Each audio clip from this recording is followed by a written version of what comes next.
kebanyakan kita masih memahami demokrasi versi old school, versi old fashion. Dan cilakanya, sudah cukup lama kita terkungkung pada konsep demokrasi prosedural. Satu demokrasi yang hanya meyakini trias politika eksis, pemilu eksis, partai-partai eksis, that's it, that's all. Apakah kemudian pemilunya itu akan berlangsung demokratis atau tidak, itu urusan belakangan. Yang penting ada pemilu. Dan itulah yang mau tidak mau harus kita akui dipakai oleh Orde Baru untuk melegitimasi satu sistem otoritarian atas nama demokrasi. Makanya mungkin bisa lanjut. Makanya ada buku menarik dari Alexander Irwan dan Adriana mengenai pelaksanaan pemilu di Orde Baru. Itu di belakang buku itu adalah lampiran kumpulan kekonyolan-kekonyolan yang dilakukan oleh Orde Baru untuk memenangkan pemilu. Salah satunya adalah misalnya ada hansip di dalam bilik suara untuk make sure bahwa setiap orang yang di bilik suara itu memilih Golkar.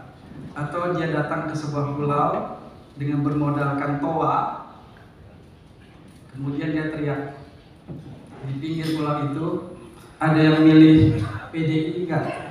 Sepi enggak? Ada yang milih P3 enggak? Enggak ada. Oke, kalau itu milih Golkar semua, karena tidak ada salutan dari pulau itu. So that's so awful. Tapi itulah makna demokrasi yang bersifat prosedural, salah satu ilustrasi. Tapi kemarin makin lama saya secara personal happy karena sudah mulai banyak ilmuwan kalangan muda yang memahami bahwa demokrasi tidak hanya masalah prosedural, bahkan esensi demokrasi adalah masalah substansial. Dan ini terpampung di dalam rencana Indonesia Emas Bappenas dengan menggunakan istilah demokrasi substantif. Yang di dalamnya lebih menarik lagi adalah menjadikan pilar partai politik menjadi salah satu elemen untuk menjemput demokrasi substantif itu. Jadi ini amazing bahwa ternyata lembaga think tank seperti Bappenas memikirkan partai politik dan diharapkan ke depan partai politik akan benar-benar menjadi partai politik yang advance, partai politik yang maju, partai politik yang memang bisa bergerak sebagaimana mestinya partai politik ketika dia diciptakan. Nah,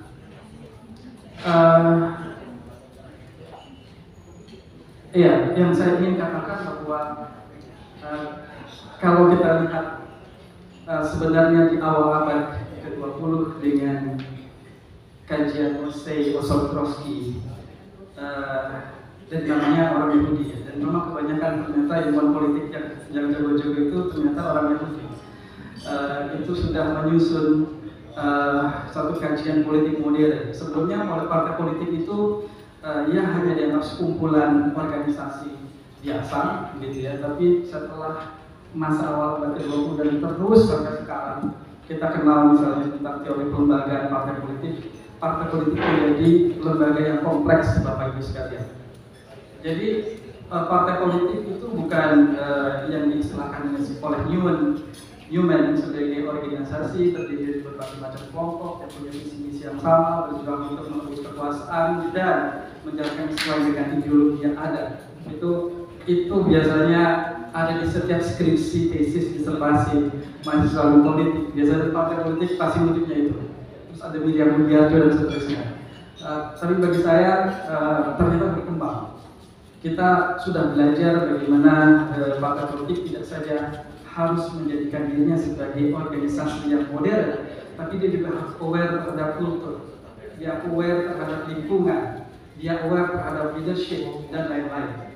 Sehingga kemudian yang harus dipahami oleh kita semua, termasuk para politisi kawakan di hadapan saya ini, Pak Agun, Pak Jarod, Pak Roro, Mas Haris bukan ya, pengamat Pak Aceh, itu menyadari bahwa partai politik ini sesuatu yang sangat kompleks, yang pembenahannya itu tidak bisa dilihat dari perspektif organisasi saja, tapi juga dari membangun lingkungan.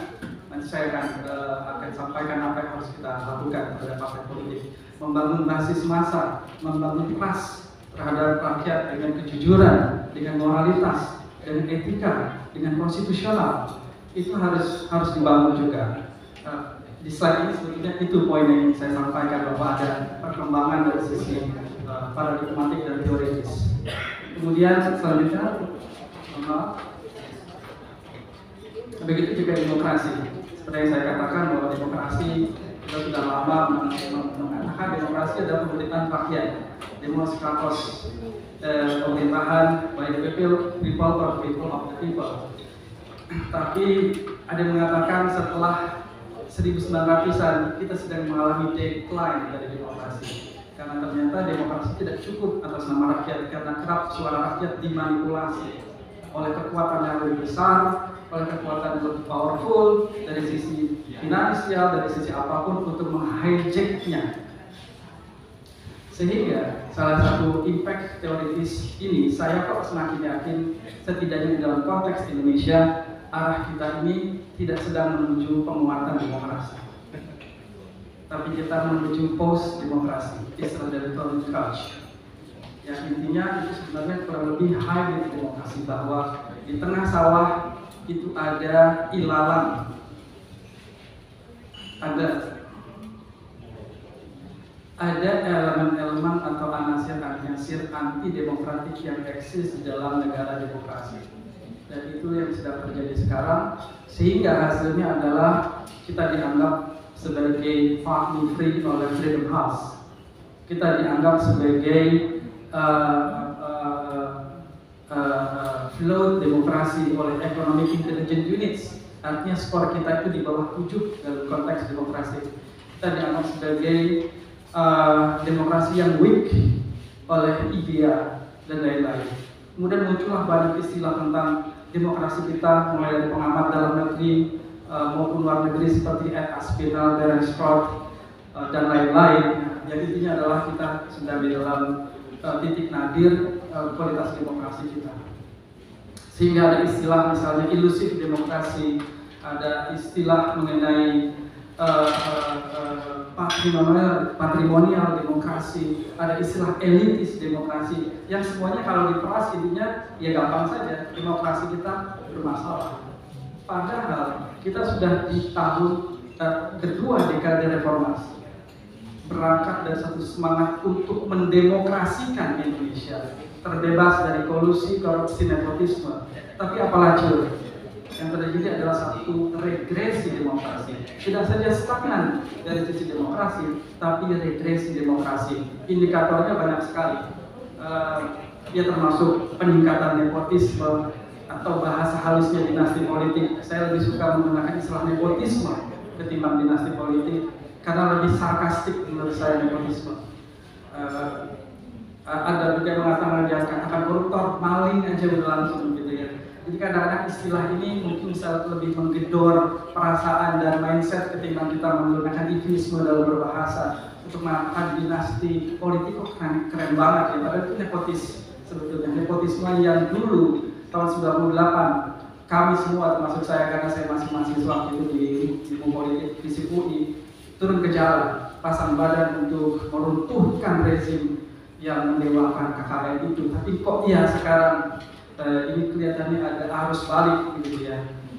Tapi intinya adalah bahwa demokrasi juga ternyata tidak smooth. Demokrasi itu penuh dengan problem. Bahkan Churchill bilang sebenarnya demokrasi adalah sistem yang buruk. Tapi yang lain lebih buruk masalahnya itu.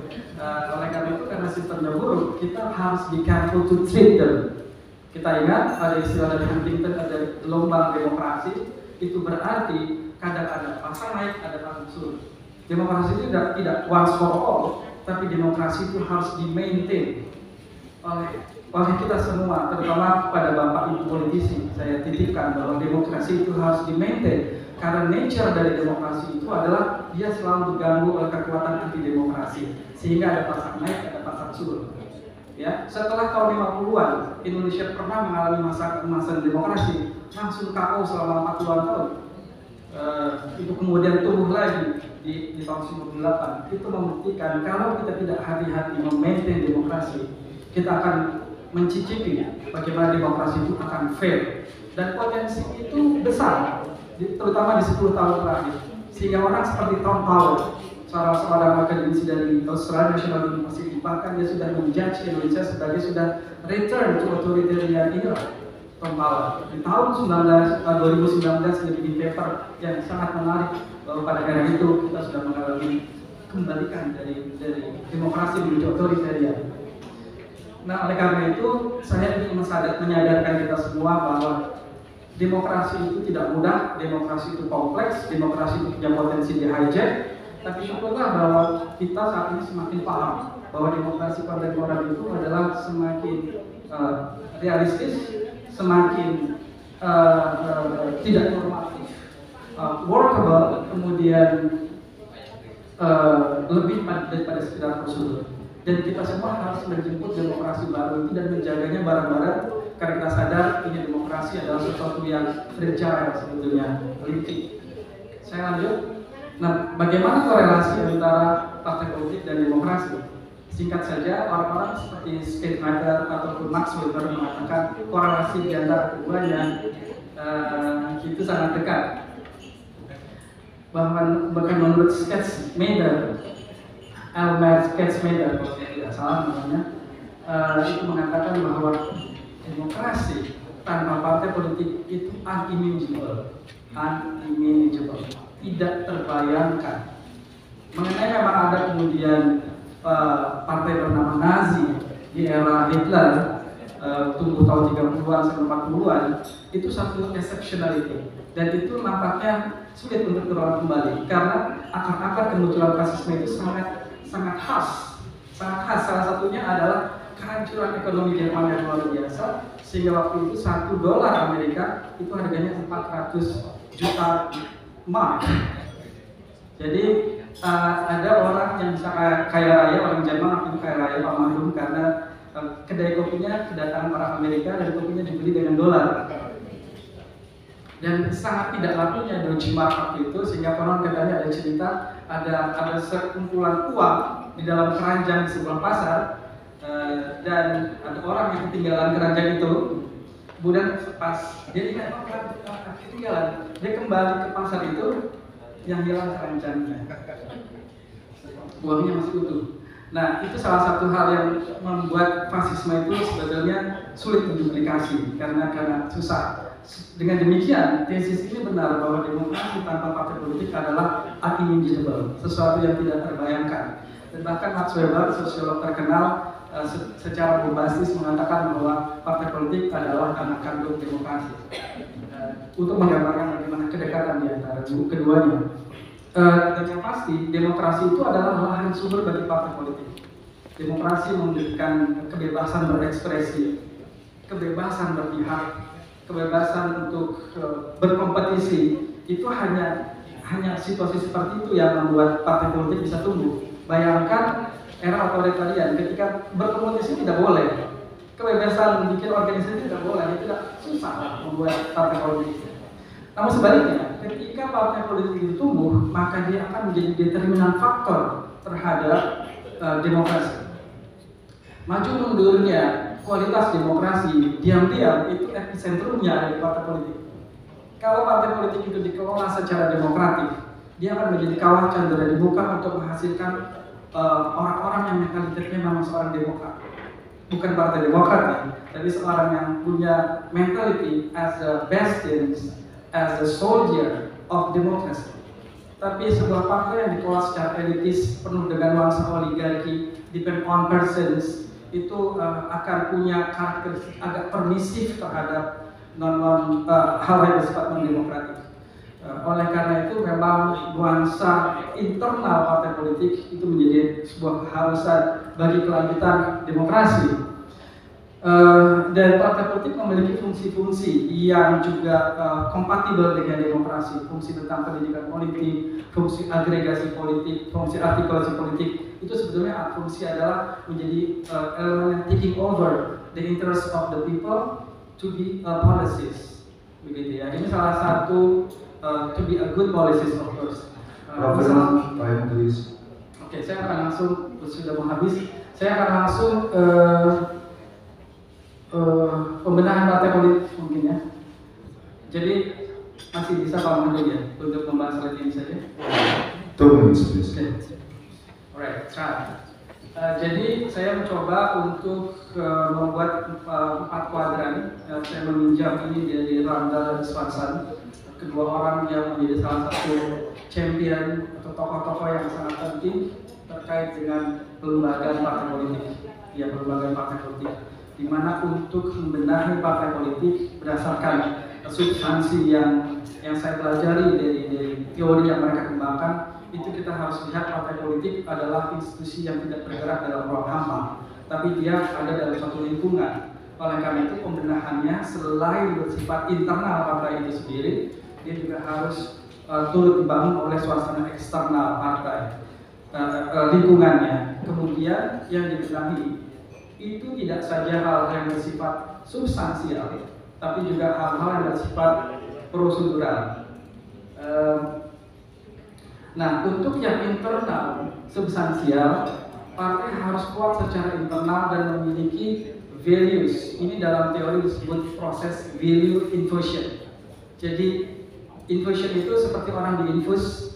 Nah, Anda bisa bayangkan ada orang diinfus, ada yang masuk ke tubuhnya, itu infusion. Yang diinfus itu adalah value, nilai-nilai, ideologi, visi misi, hal yang bersifat values, agar dia menjadi sosok yang penuh dengan idealistik, bukan seperti sekarang menjadikan partai politik sebagai ajang untuk kepentingan jangka pendek dirinya, alias pragmatisme.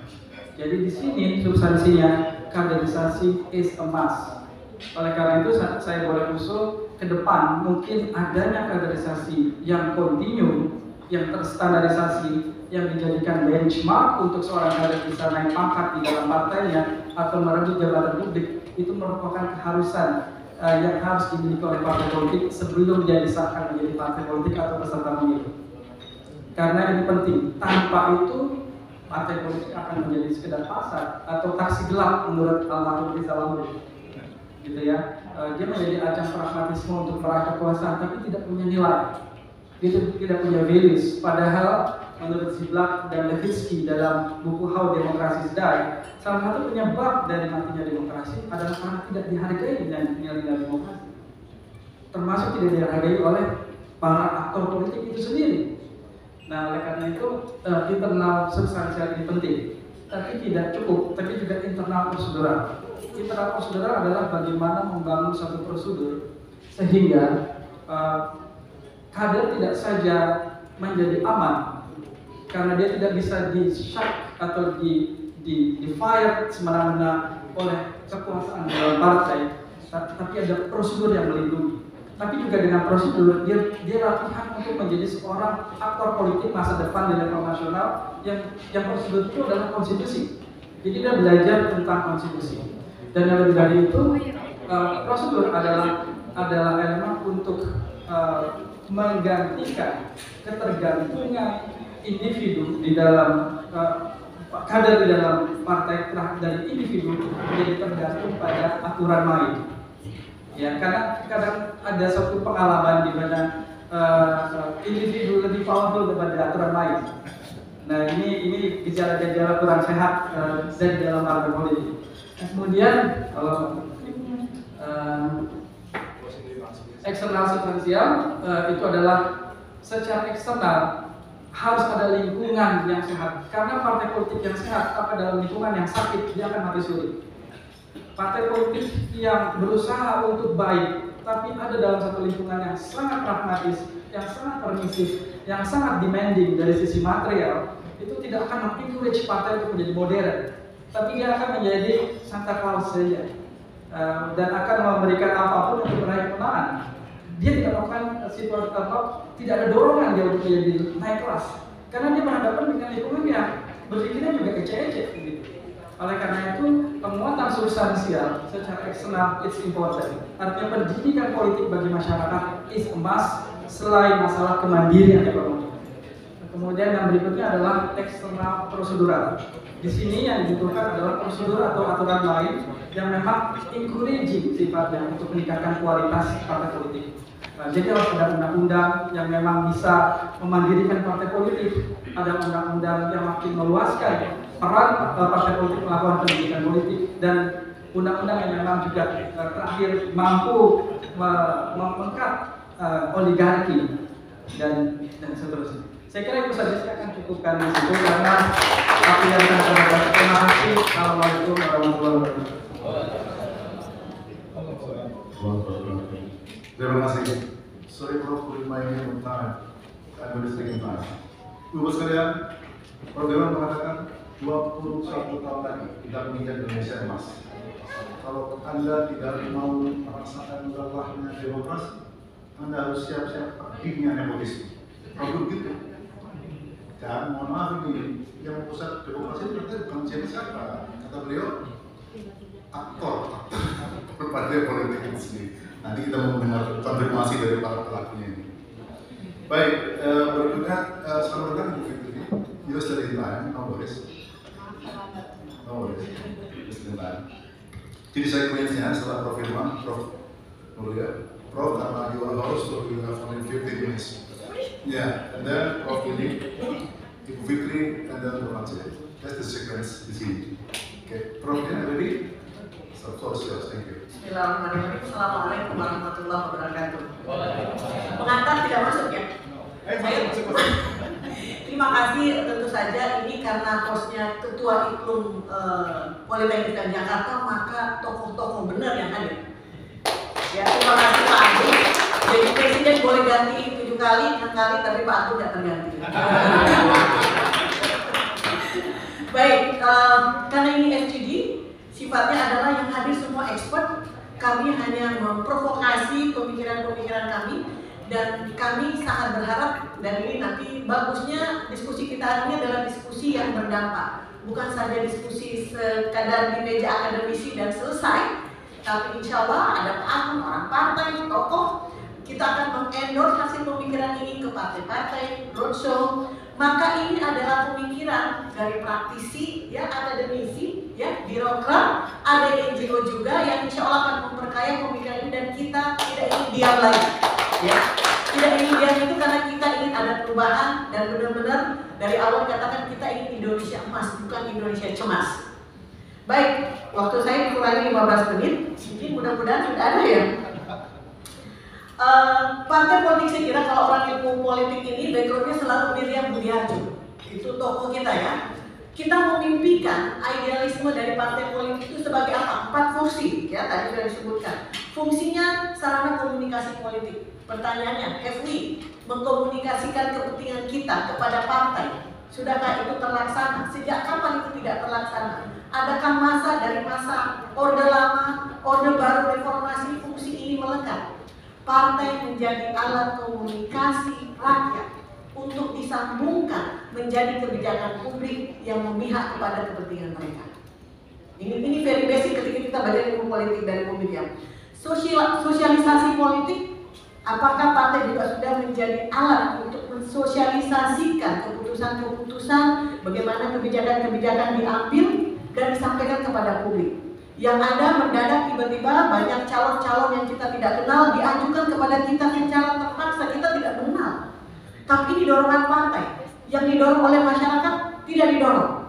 Ini bukan juga bagi kalau dasar ilmu politik ya, fungsi sosialisasi politik. Sarana rekrutmen, ini juga menjadi tanda tanya kita, apakah partai saat ini sudah melaksanakan fungsi rekrutmen politik? Kita tahu, kita tanya teman-teman kita di DPR, berapa persen kader partai disebutkan tadi Prof Firman? Berapa persen kader partai yang sekarang menjadi anggota Dewan? I think not more than 5% or 10%. Siapa di dalamnya? Orang-orang yang punya duit. Ya, seperti itu. Dan pengatur konflik. Nah, apakah partai saat ini sudah menjadi peredam konflik atau malah menjadi sumber konflik? Nah, ini. Nah, saya loncat kepada teori-teori kontemporer partai, dan ini saya kira langsung kena kita bertanya, teori kantor partai. Nah, kita bisa mempertanyakan apakah posisi partai kita pada posisi ini, bahwa partai politik semakin mirip sebagai partai kartel. Kartel ini adalah berusaha untuk memonopoli semua sumber-sumber daya negara dan mengurangi persaingan politik. Sampai di situ kita pertanyakan dulu bagaimana posisi oposisi di parlemen, kuat atau lemah. Karena semakin lemah posisinya oposisi, maka koalisi ini semakin kuat, maka semua peraturan perundang-undangan berjalan ditetapkan tanpa diskusi-diskusi top. Jadi, dan itu saya kira Mbak Fitri,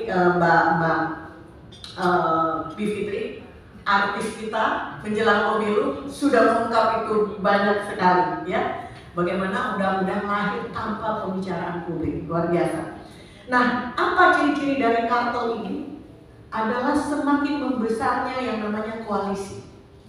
Dan koalisi ini dibentuk untuk menjaga stabilitas sumber-sumber daya ini hanya dikelola oleh segelintir orang. Termasuk posisi-posisi jabatan publik. Itu sudah sampai ke sana. Ya. Nah, kalau dari kontemporer juga mengatakan sekarang partai juga semakin menjadi digital organization. Nah, ini juga bisa menjadi salah satu solusi bagaimana partai misalnya di era digital menggunakan platform digital supaya membuat lebih murah. Karena kalau kita tanya teman-teman sekarang ini, banyak mahasiswa saya kebetulan juga di PDN, guru besar di PDN ilmu politik. Anak-anak saya mengatakan, saya khawatir, one day saya malu untuk mengatakan kepada anak saya, Anda bisa jadi pemimpin karena kekuatan, integritas, kemampuan. Gak bisa lagi saya mengatakan itu. Saya hanya bisa mengatakan contoh dari saya kebetulan di anggota dewan dan tidak terpilih, bahwa Anda nggak bisa menjadi pemimpin kalau Anda nggak punya uang. That's a problem untuk generasi kita ke depan. Saya sering mengatakan ini beberapa waktu lalu bertemu dengan deputi politik Mexico ya katanya. Dia mengatakan, Lia, I'm so concerned about your political systems. And I say, why? Your political system will immerse yang namanya mafia. Mafia politik, kaget saya. Karena daerah-daerah Amerika Latin kan itu jamak yang namanya mafia itu. Gimana itu maksudnya? Saya imagine katanya. Dari mana kalau dibiarkan money politik terus-menerus berkembang, uang dalam jumlah besar, dalam waktu sangat cepat, itu dari mana sumbernya? Itu. Maka uang perdagangan yang ilegal itu menjadi salah satu sumber pendanaan, salah satunya narkotik. Itu terjadi di Amerika Latin.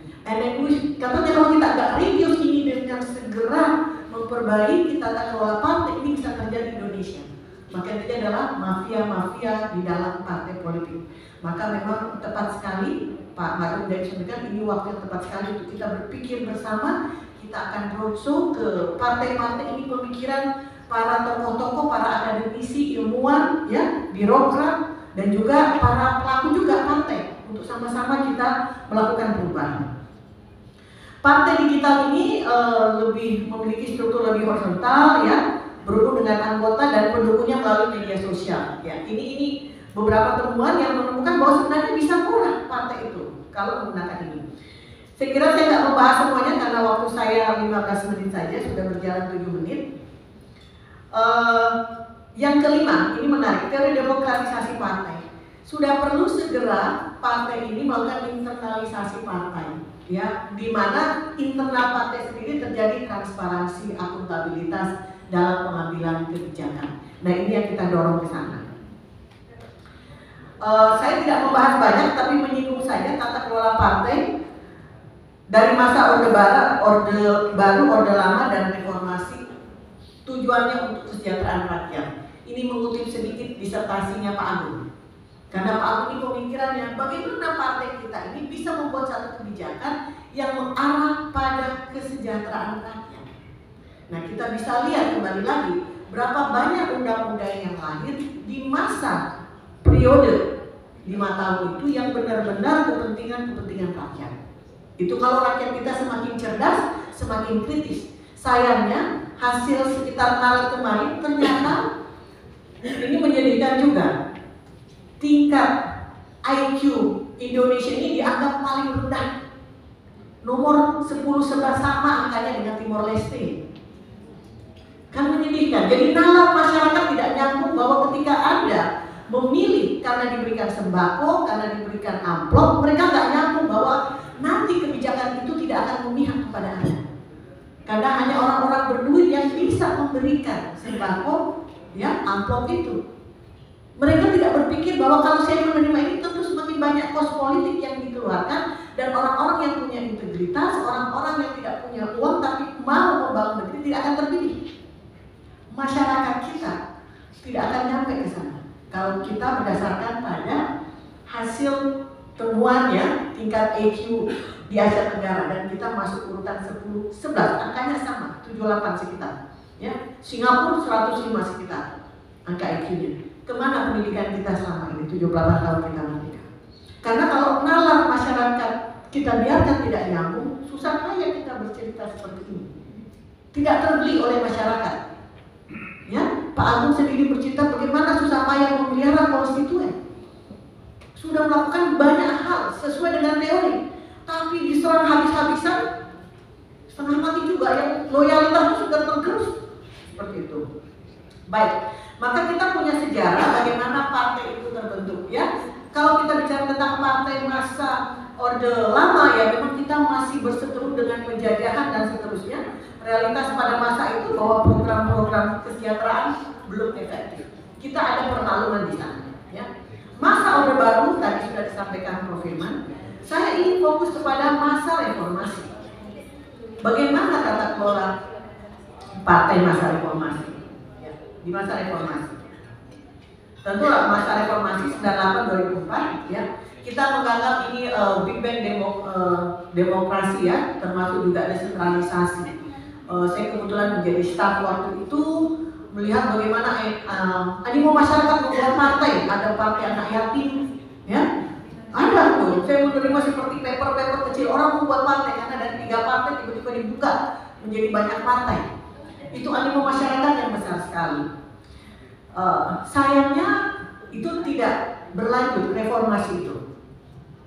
Di masa Pak SBY banyak terjadi skandal korupsi, tapi itu kemudian semakin terinstitusionalisasi di masa reformasi. Koalisi juga menjadi rapuh ya. Kita masuk perhatian kita mungkin di masa Pak Jokowi. Nah ini ya, di masa Pak Jokowi munculnya pemimpin yang non elit partai. Ya, tiba-tiba masuk. Ya, tidak ada kaderisasi. Ya, seperti itu. Banyak konsolidasi kekuasaan juga dilakukan oleh PDIP ya, kooptasi oposisi ya. Politik dinasti, dan ini semakin kuat politik dinasti yang terjadi ya. Untuk clearnya mungkin Mbak Fitri bisa menceritakan itu. Kemunduran demokrasi dan tata kelola parpol masa reformasi. Ini dari berbagai riset saya mengumpulkan ya. Pertama, sentralisasi kekuasaan di tangan elit partai. Ini yang terjadi. Jadi tidak ada desentralisasi. Bapak Ibu berkenan, saya membaca, silakan saya taruh di akademia. Saya menulis paradoks desentralisasi versus sentralisasi partai politik. Satu sisi kita berdesentralisasi pemerintahan tahun 99, menyerahkan 33 kekuasaan yang tadinya milik pusat ke daerah, hanya 6 milik pusat ke daerah supaya mendekatkan pelayanan kepada masyarakat. Ternyata devaluasi tidak sesuai dengan harapan. Kenapa? Karena sentralisasi di partai politik terjadi. Rakyat mau memilih apapun, tidak ada restu dari ketua partai, nggak terjadi. Itu sentralisasi. Jadi harusnya berjalan berdampingan, tapi ternyata tidak berjalan berdampingan. Ini salah satu masalah. Minimnya transparansi dan akuntabilitas, baik internal partai maupun ketika mereka melakukan pendanaan kampanye. Nanti menjadi salah satu solusi saya, bahwa selama ini kita tidak pay attention dengan keuangan partai politik.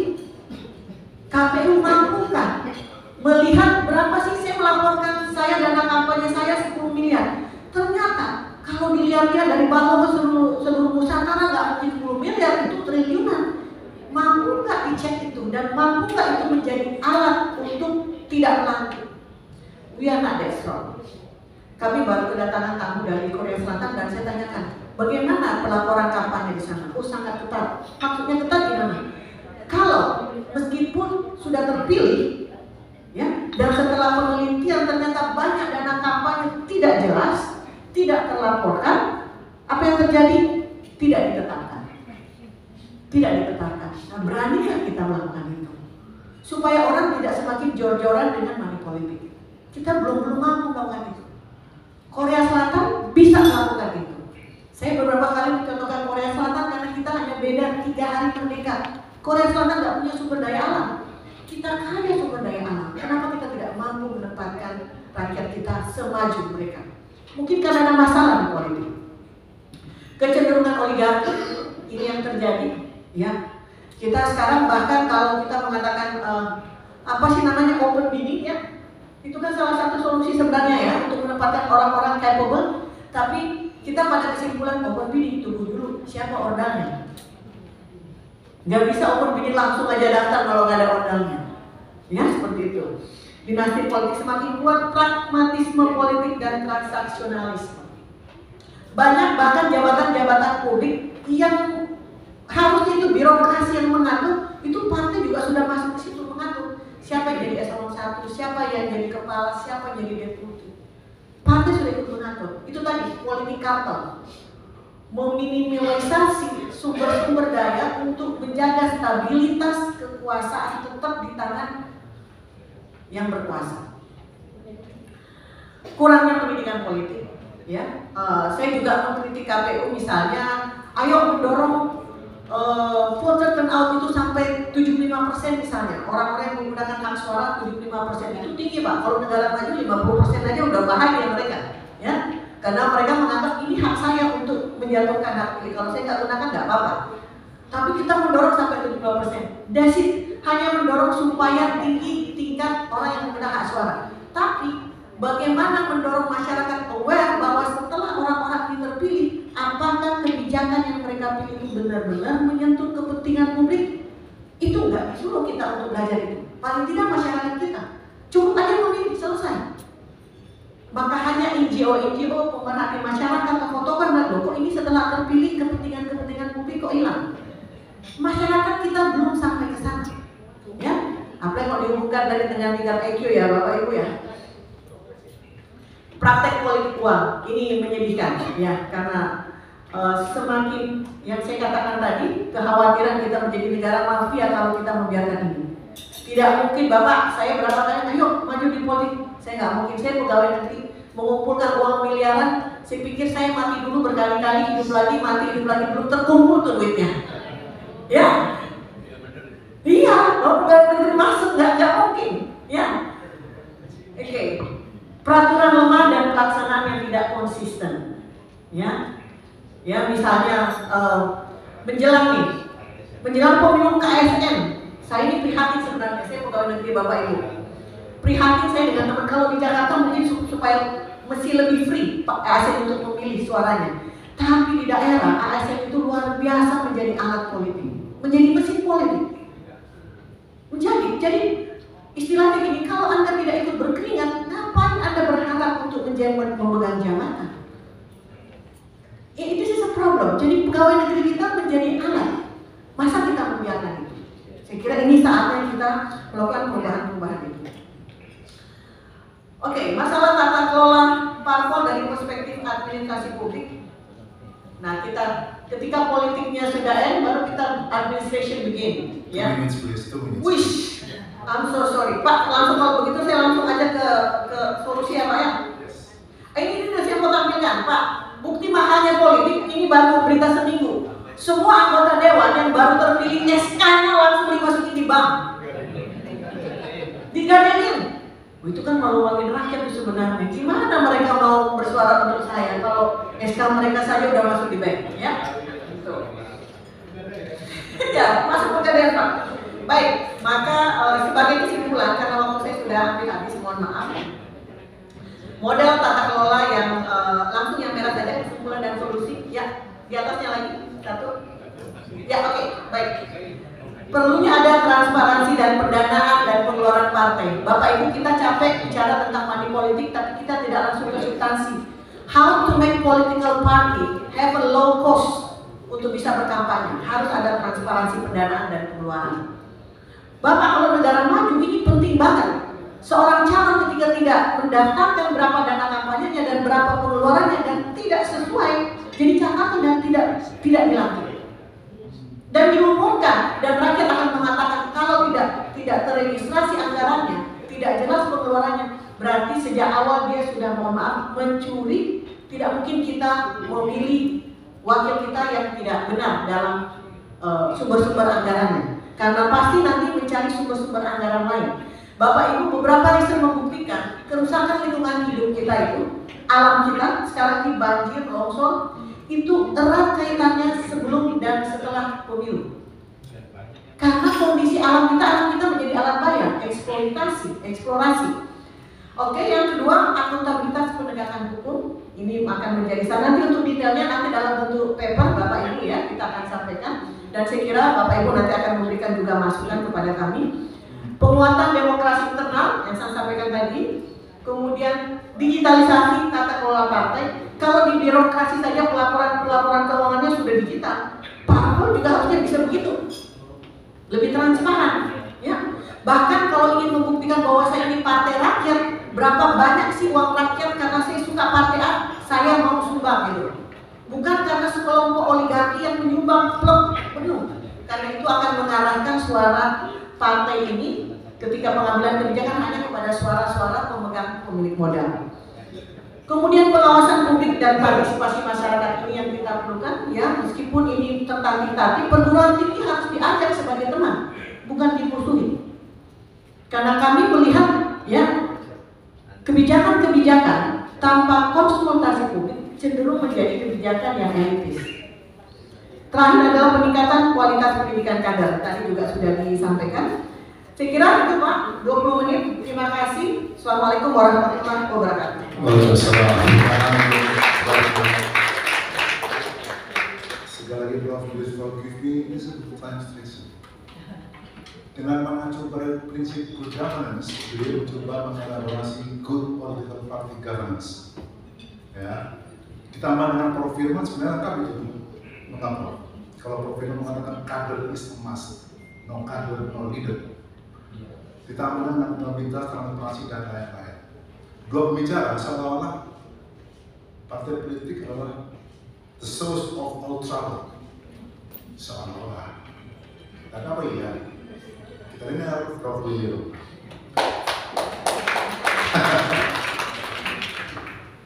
Terima kasih Pak Dr. Makmun. Untuk saya, aku dikasih satu video saya.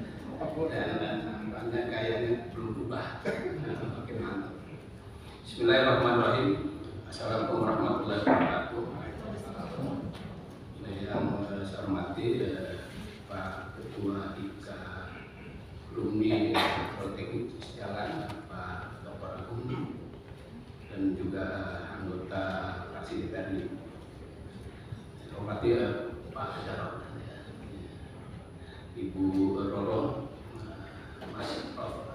Samsudin Haris, teman satu ruangan, tapi sekarang kita nggak punya ruangan Mas. Itu ada ruangan. Itu juga para pimpinan partai dan hadirin hadirat yang berbahagia. Tidak lupa para narasumber Prof. Nurlia, Prof. Firman Nur, Pak Dr. Aceh, Kak Aceh sama Banten. Alhamdulillah di Setiaran ada wakil dari Banten dan Pak Ibu Dr. Bivitri. Baik, saya diminta memang terkait dengan kondisi partai politik awal reformasi.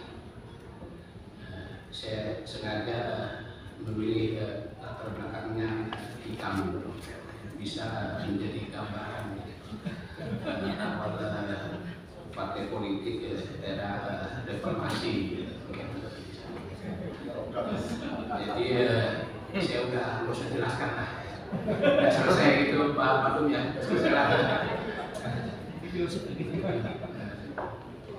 Nah, ya partai politik itu instrumen penting tadi sudah dikemukakan bagi demokrasi.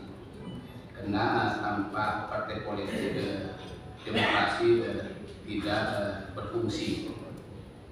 Ini ada 3 alasan mengapa partai politik perlu agar demokrasi berfungsi. Pertama, ya, partai-partai politik itu adalah kendaraan utama bagi perwakilan politik. Sudah diketahui adalah para kader partai politik itu yang terpilih menjadi anggota dewan baik di daerah maupun di pusat, itu yang akan memperjuangkan aspirasi kita, karena kita menganut demokrasi perwakilan. Tapi kata Prof. Nuryan, bagaimana kalau SK sudah digadekan? Jadi dia akan mewakili bagaimana uang kembali supaya SK itu bisa dipegang. Terus yang kedua, partai politik adalah mekanisme utama bagi penyelenggaraan pemerintahan. Nah, kader-kader partai politik duduk di eksekutif, di kementerian-kementerian sebagai presiden, kepala daerah, itu akan melaksanakan kebijakan-kebijakan yang utama bagi kesejahteraan. Gimana kalau kader-kader partai yang duduk di pemerintahan itu juga bermasalah, kemudian dalam konteks untuk membesarkan partai politiknya, bukan dalam konteks untuk mensejahterakan masyarakat. Konon saya ngobrol sama pengurus-pengurus partai, kenapa kementerian itu dari 34 41 ya dalam rangka untuk memenuhi kebutuhan administratif partai politik. Saya kira nanti Prof. Firman Bappenas akan mendesain, termasuk ada Pak Muhammad Nur Hasim tentang integritas partai politik. Di sana tujuan adalah untuk meningkatkan pendanaan partai politik dari pemerintah gitu, sehingga nanti akan akuntabel. Yang ketiga, partai politik adalah saluran utama untuk memelihara aktivitas demokrasi. Jadi penting keberadaan partai politik itu untuk mempertahankan demokrasi, bukan untuk menghancurkan demokrasi. Jadi Prof. Firman mengatakan dari bagaimana demokrasi itu hancur ternyata ya oleh partai politik itu sendiri. Nah, sering saya melakukan kritik, tidak sadar tentang keberadaan partai politik era reformasi ini karena lahir dari demokrasi. Kalau tidak ada reformasi, partai politik cuma ada 3. Tapi kenapa kemudian partai-partai politik menghancurkan demokrasi itu seperti yang dilakukan oleh reformasi? Mestinya itu sudah tidak sadar. Kalau tidak ada reformasi, partai politik cuma ada Golkar, PDI, dan P3. Tidak ada itu Demokrat, tidak ada itu Nasdem, tidak ada itu Gerindra. Tapi mengapa partai-partai politik itu ingin menghancurkan demokrasi? Tanpa demokrasi mereka tidak akan ada, apalagi menjadi anggota DPR. Terus yang ada liberalisasi politik. Nah, Indonesia pasca jatuhnya Soeharto itu mengalami liberalisasi politik. Liberalisasi politik ditandai antara lain dengan terjadinya redefinisi hak-hak politik rakyat. Ketika rezim Orde Baru tumbang, setiap kalangan menuntut kembali hak-hak politiknya yang selama bertahun-tahun dikerangkeng. Tuntutannya berupa buatan kebebasan berbicara, kebebasan pers, dan kebebasan membentuk organisasi. Liberalisasi politik juga ditandai dengan ledakan partisipasi politik yang bukan hanya menimpa kalangan masa akar rumput, tetapi juga kalangan dari politik. Gairah mendirikan atau membentuk partai politik memuncak kalangan dari politik. Menurut catatan Kompas, partai politik pasca Orde Baru tahun 99 itu mencapai 184 partai dan meningkat menjadi 200 partai menjelang pemilu 2004. Jadi begitu ada kebebasan semua elit kelompok membentuk atau menghidupkan partai-partai politik ini mengalami liberalisasi. Nampaknya ini ya antitesa dari masa demokrasi terpimpin Orde Baru, sehingga begitu ada diberikan ruangan kebebasan semua elit mendirikan partai politik. Nah, kalau kita lihat dari kebijakan pendirian partai politik di Indonesia, semuanya adalah atas kebaikan negara, yaitu melalui keputusan atau undang-undang. Pada awal kemerdekaan, partai politik lahir melalui maklumat pemerintah tanggal 3 November 45, sehingga kemudian itu banyak berdiri partai-partai politik. Ya, sekitar ketika ikut pemilu 55 yang ada 31 partai politik di tingkat nasional dan puluhan partai-partai politik di tingkat lokal. Dan dulu memang partai lokal diperbolehkan gitu, tanpa melalui otonomi khusus ketika era reformasi ini, kasus di Aceh. Nah, pada era demokrasi terpimpin juga melalui keputusan pemerintah, yaitu penetapan Presiden nomor 7 tahun 1959 tentang syarat-syarat dan penggunaan kepartean, dan peraturan Presiden nomor 13 tahun 60 tentang pengakuan, pengawasan dan pembubaran partai-partai politik. Seperti kita ketahui, puluhan partai-partai politik itu kemudian disederhanakan menjadi 10 partai politik. Pada era tahun lalu, melalui ketetapan MPR nomor 4 tahun 73 ini tentang GBHN, di sana adalah bagaimana kebijakan tentang penataan partai-partai politik yang kemudian diturunkan melalui Undang-Undang nomor 3 tahun 75 untuk Undang-Undang nomor 3 tahun 85. Ini melakukan penjaraan partai politik. Kita kenal dengan fusi partai-partai politik. Partai-partai Islam tergabung dalam P3, dan partai-partai nasionalis dan Kristen bergabung dalam Partai Demokrasi Indonesia. Nah, melalui Undang-Undang nomor 3 tahun 85, semua kekuatan politik termasuk ormas harus berataskan Pancasila yang kita sebut juga asas tunggal. Meskipun di dalam undang-undang partai politik ini pegawai negeri boleh masuk di dalam partai politik, dalam prakteknya adalah kemudian semua pegawai negeri masuk ke dalam golongan karya, sementara yang tidak dimasuk dalam golongan karya karirnya tidak akan naik. Nah, pada awal reformasi, pasca jatuhnya Soeharto, lahirnya partai politik juga melalui keputusan negara, yaitu Undang-Undang nomor 2 tahun 2000, tahun 99, kemudian untuk Undang-Undang nomor 31 tahun 2003 tentang partai politik. Jadi sejarah berdirinya partai politik adalah kebaikan dari negara. Tergantung sekarang negaranya, apakah negara otoriter ataukah negara demokratis, konfigurasi dari negara itu sendiri. Kalau negaranya otoriter, partai politik dibatasi. Kalau negaranya itu demokratis, partai politik tidak akan dibatasi oleh negara. Kalaupun ada pembatasan adalah secara alamiah.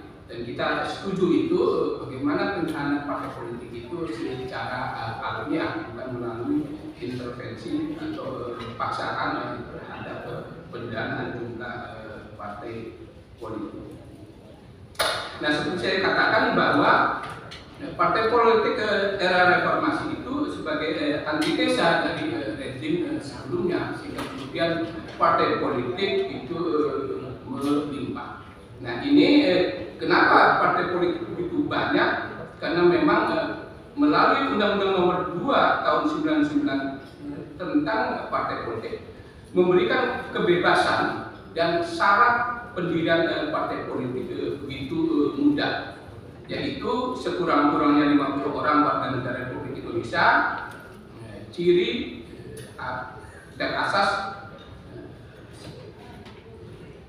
program politik tidak bertentangan dengan Pancasila. Jadi sangat sederhana sekali. Begitu juga ketika ikut pemilihan umum, tidak memberikan syarat-syarat yang ketat bagi partai politik yang mengikuti sebagai peserta pemilu. Nah, baru kemudian melalui Undang-Undang Pemilu nomor 3 tahun 99, Undang-Undang nomor 3 tahun 99 ini Syarat untuk menjadi peserta pemilu diakui keberadaannya sesuai dengan undang-undang, memiliki pengurus lebih dari setengah jumlah provinsi, memiliki pengurus lebih dari 11 jumlah kabupaten kota di provinsi. Jadi baik undang-undang partai politik maupun undang-undang pemilu syaratnya sederhana, sehingga kemudian kan ada 48 partai politik yang menjadi peserta pemilu. Ya, ada wakilnya adalah 21 partai politik. Dari 21 itu sekitar 7 atau 8 partai politik yang memperoleh kursi di DPR RI. Tapi kalau di daerah-daerah itu banyak sekali, sehingga ada julukan-julukan yang jok-jok yang dikaitkan dengan daerah. Saya ingat itu PDK Pak Rias Haksim, dia karena kuatnya di Sulawesi Selatan, sehingga kemudian singkatanlah Partai TNKRM. Ya, seperti itulah. Jadi ada partai-partai yang memang di daerah itu kuat basisnya. Iya itu. Nah kemudian pembentukan partai politik akan diperketat ketika menghadapi pemilu 2024. Undang-Undang nomor 31 tahun 2023 syarat untuk pendirian partai politik lebih berat, yaitu 50% dari jumlah provinsi, 50% dari jumlah kabupaten kota setiap provinsi, dan 25% dari jumlah kecamatan pada setiap kabupaten kota. Jadi lebih diperketat lagi. Terus Undang-Undang nomor 12 tahun 2003 juga syarat untuk menjadi peserta pemilu lebih berat. Di sini yang lebih penting adalah diterapkannya ambang batas parlemen 3%, sehingga tidak semua peserta pemilu itu bisa duduk di DPR RI. Nah ini tujuannya adalah untuk menyederhanakan jumlah partai politik di parlemen. Nah, ternyata meskipun diberikan 3% ambang batas ini, juga jumlah partai politik di parlemen tidak berkurang secara signifikan. Bahkan sampai sekarang lah gitu kan. Meskipun dinaikkan 4%, sekarang ada 8 ya, karena P3 tidak lolos. Nah terus yang selanjutnya adalah tentang pengelompokan partai-partai politik awal reformasi.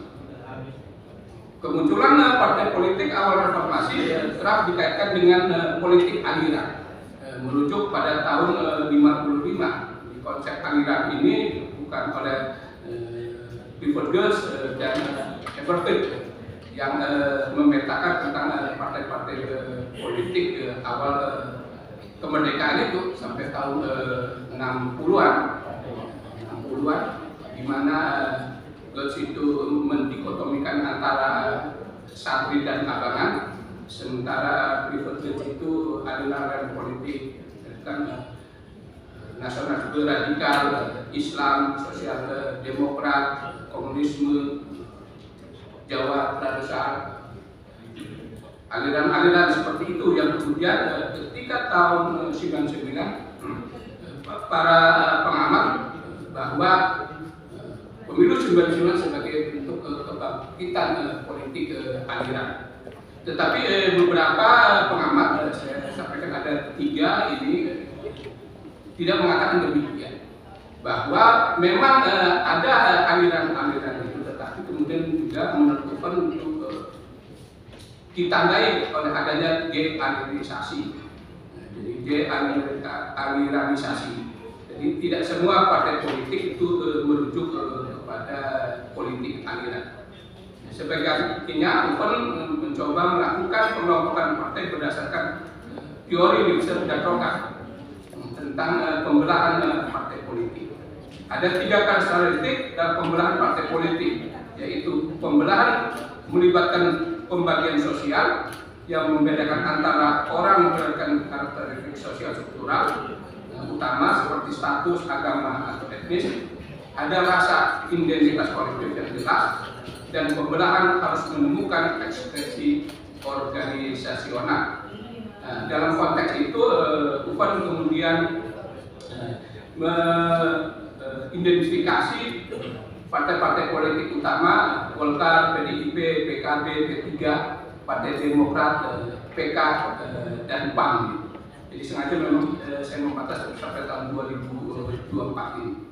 Nah ini seperti pembelahannya ada yang bersama agama, Islamisme, sekularisme, Jawa, luar Jawa, dan sebagainya. Nah kemudian pengelompokan partai politik versi